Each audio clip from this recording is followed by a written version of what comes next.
Alright, so I wanted to talk a little bit about my experience with a Walstad type tank.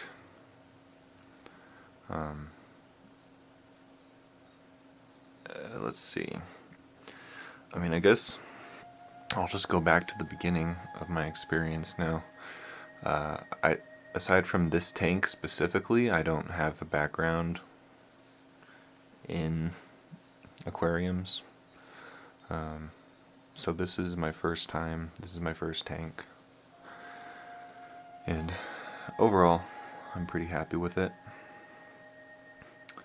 But there was a lot of research that I felt like I had to do.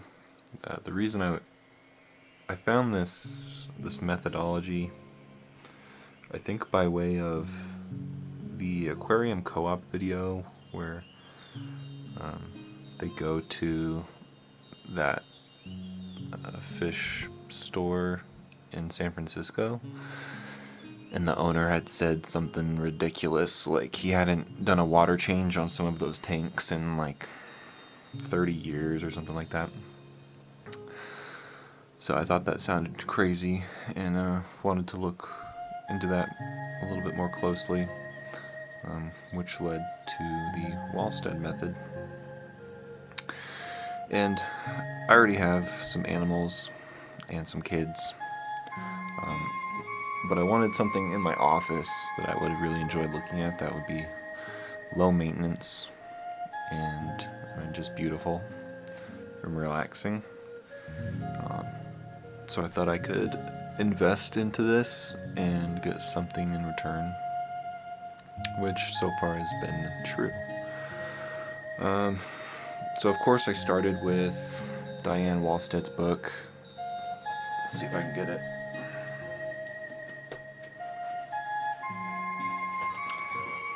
Ecology of the Planted Aquarium. A little bit right there. Which is a decent read. There's so much information out there that you really don't need to know in order to be successful. I think I used one or two pages out of this book in order to get started that were pretty useful. And maybe I can find them. But, yeah. So, pages.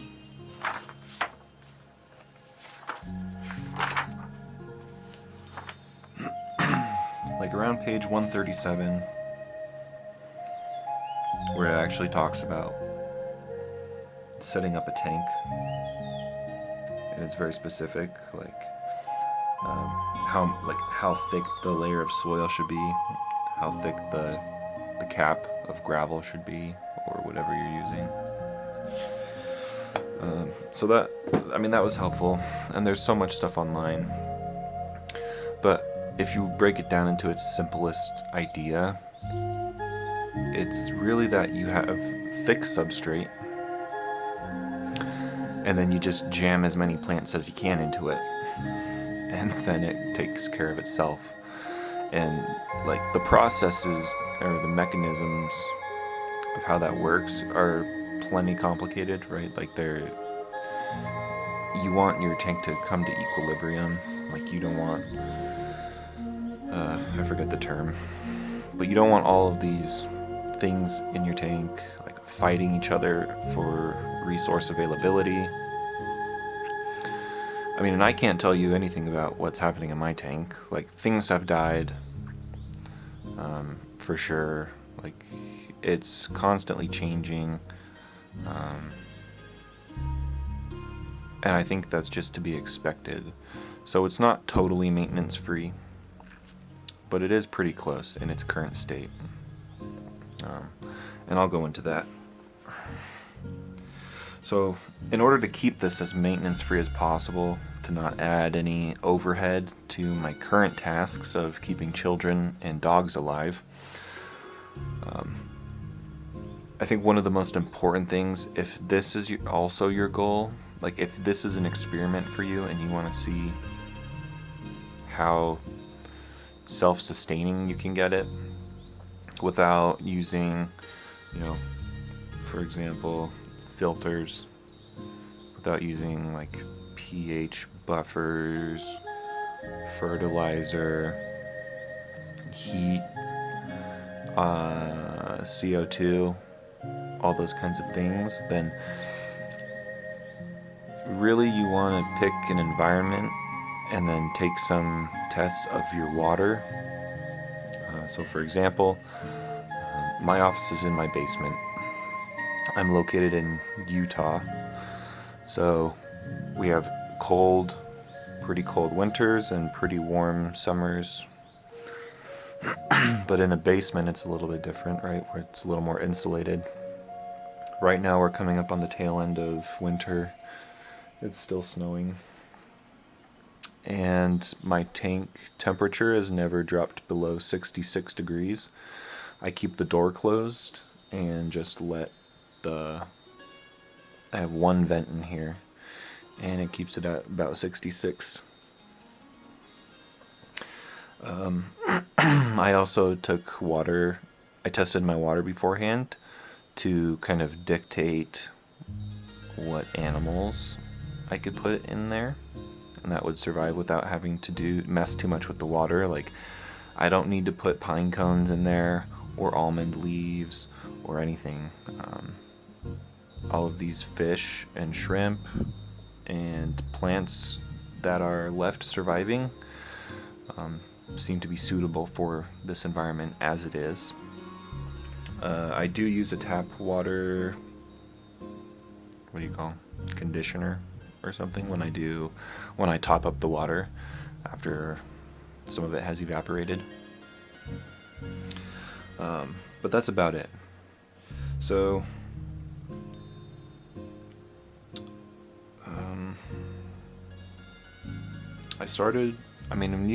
anyone watching this now can go back to my very first video, which is the setup video. One of the things I think it's from the Walstad book, is that really what you want to start with is you want as many different kinds of plants as possible, because some of them are going to die. They just won't be suited to the tank. And those survivors are the ones that are going to thrive and that you can count on to be your nutrient uptake. And the goal for the number of plants that you can find anywhere is going to be, you want like 70% substrate coverage. Now, I think I had an issue there with mine. I had some hydrocodal tripartita, and it had grown runners, and it had almost completely covered the bottom of the substrate. But I think maybe this was kind of a false number or coverage, because they were just runners. It was just spreading out. It wasn't individual plants like in the substrate. So if I took one bunch out, like, that uncovered 25% of the substrate. So this is where I'm finding, you can see, I guess I'll try and adjust my camera now so you can see where I'm at right now. As far as substrate coverage goes, it's not close to 70%. But it's been stable. I haven't had any algae spikes in months. And I guess what I would attribute that to would be, one, we'll bring up Diane Walstad's term of aerial advantage. The top of the tank is completely covered in floating plants. If I can stop this down. So those are doing a lot of heavy lifting. And two, I also have a moderately sized Monstera plant attached to a pegboard with the roots dangling in the water. I would assume also doing quite a bit of heavy lifting.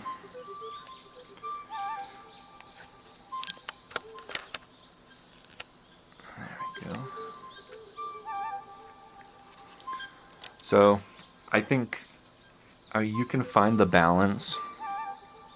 When I had fewer floaters and no monstera, and I had more stem plants that were supposed to be fast growing, I would have more problems with algae. Like, it would just take more finagling with settings, such as adjusting the light cycle and like how much I was feeding and how often I was feeding the fish. But I think you can make a pretty big dent in the nutrient uptake with just floaters. And now I have, I think, an actual like kind of voracious grower in here, being the hornwort. It's growing pretty fast, so I think it must be doing a lot of work too. And it's not planted in there, it's just floating. I left the lead weights on it, so it's in the background over here. I just left the lead weights on it, and it just sits there, and I think it looks fine. It's kind of covered in the darkness anyway, so you can't really tell that it's not planted. So that's working really well. My experience with stocking it with livestock, the first things I put in were a mono shrimp and nerite snails, a cleaning crew. Let's see if we can get in on this bamboo shrimp that I just spied. I've never seen him in that plant before, so that's cool. I'll just lock in on him.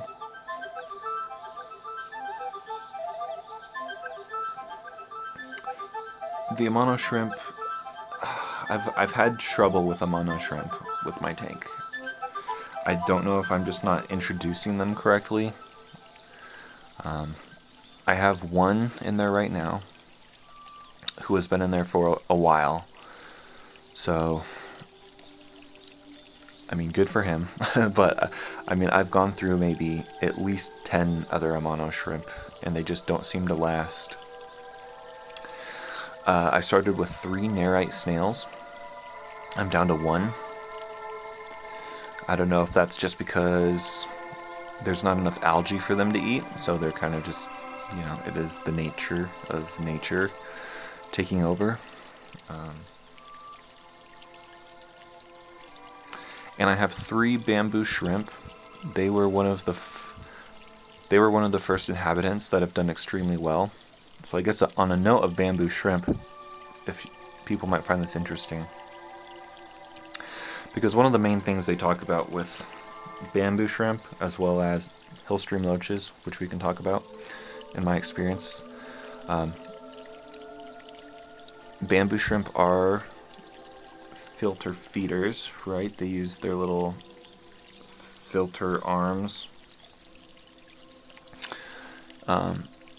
And so I guess in an ideal situation, they're setting up camp on driftwood or a rock in the stream of water, and they're just catching things. I did put a pump in with no filter media, just for water flow, and the bamboo shrimp were sitting in that flow. And for whatever reason, I ended up taking out the pump, because I think it was, even on the lowest setting, it was just too much for the fish that I had in there. I think it must have been the rainbow fish that are in there now. They just seem to avoid most areas of the tank, and I wanted to give them more space to roam. So I turned it off, and the bamboo shrimp were never affected. Now they have to move around for their food. They can't just sit in a stream of water. But all 3 are still alive. They're all colored well. They don't appear to be sick. They're molting properly. And they're fine. So with my parameters, water is 66 degrees. My pH, I think, is somewhere around 7.6, 7.4. No, We can see one of the black tigers. Cool. Oh, he's colored up. He looks good.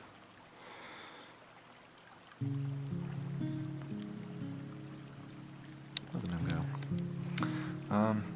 Yeah, they're totally fine. Very, very low maintenance. I don't target feed them at all. They just go around and eat up all the detritus and gunk on the bottom of the tank that falls. And whereas you can see now they're going through the plants, and I can see them move around, and it's fun. For a little while, it was also the case with the hill streams. I never saw them leave the surface of the glass of the tank, so they didn't seem to really care about the water movement that much. Granted, it was not like a hang on the bag filter that was introducing oxygen or anything, and unfortunately the hill streams have since passed away and have been consumed by my population of snails.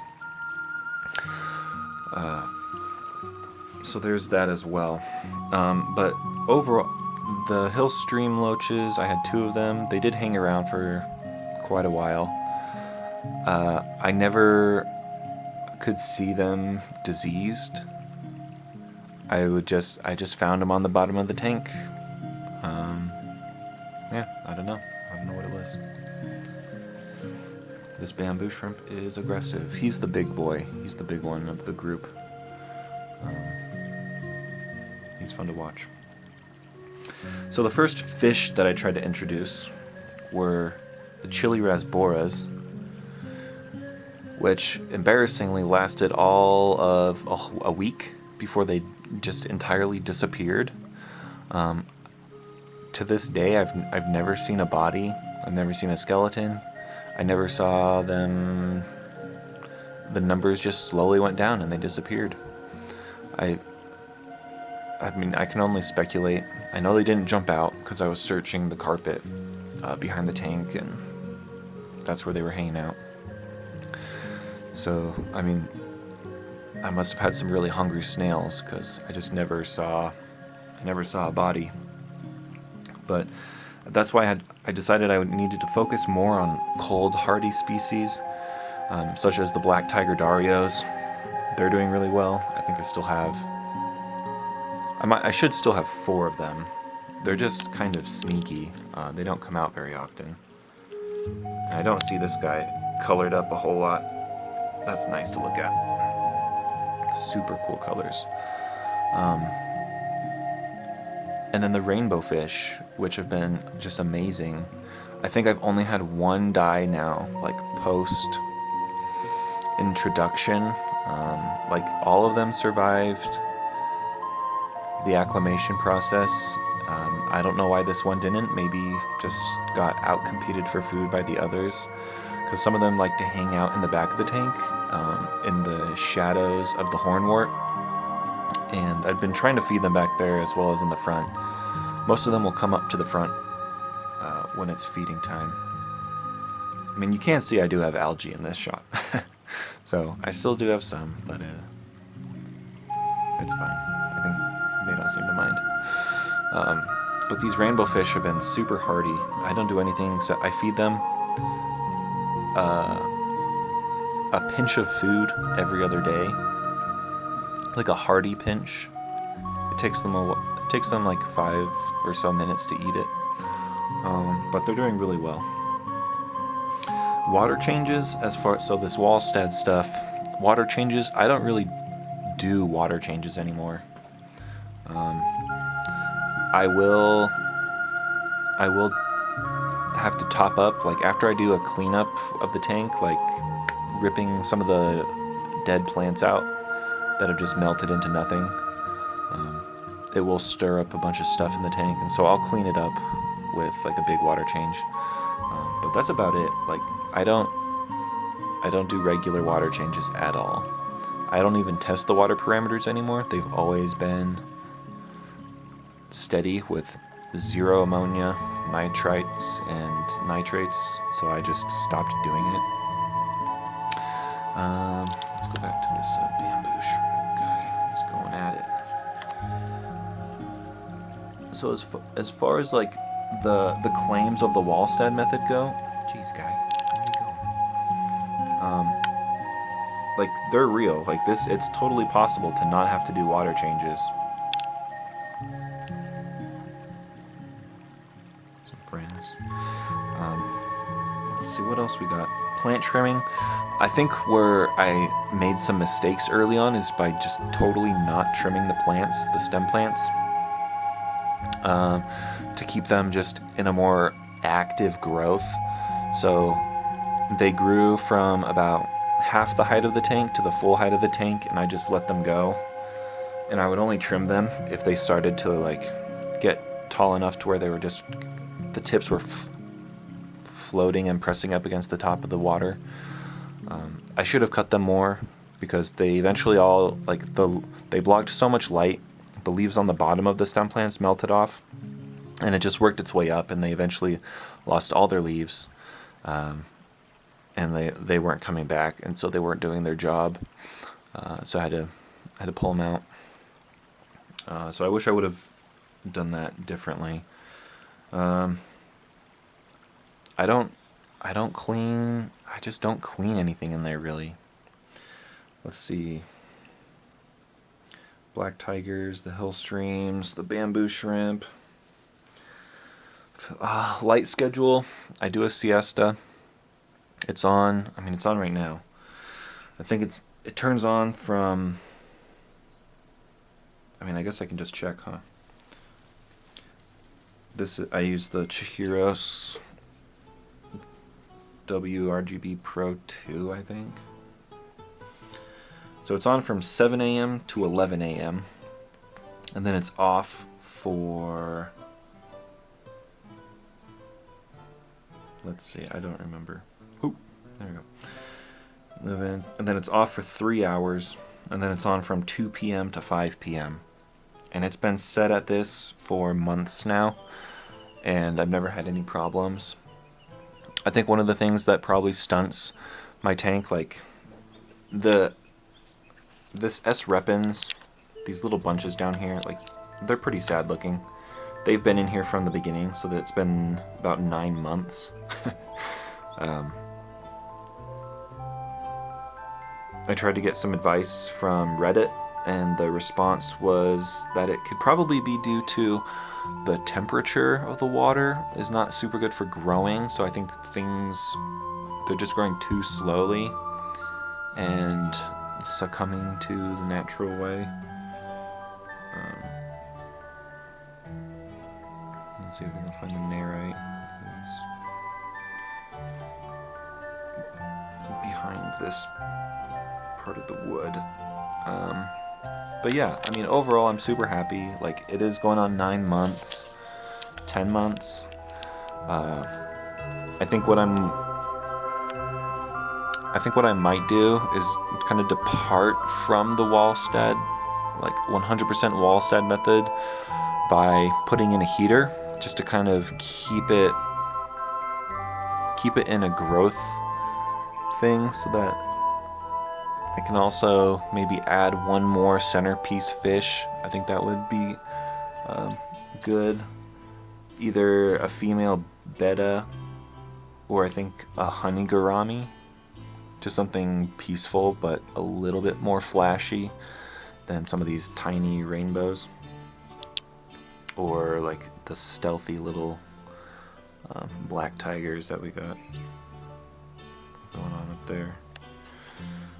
So yeah, I hope this answers some questions. I guess my biggest advice would just be, if you're looking for low maintenance, like the lowest maintenance possible, like find out what your water parameters are, find out what your temperature is going to be set at generally, and then just stick to whatever fish and whatever the livestock is going to fit within those parameters. Definitely buy as many plants as possible of different kinds, and I guess don't be surprised if things die and you have to replace them with something different. think that's everything. Anyway, just post in the comments if you got questions or if I can make another video addressing something else. And see you on the next update video.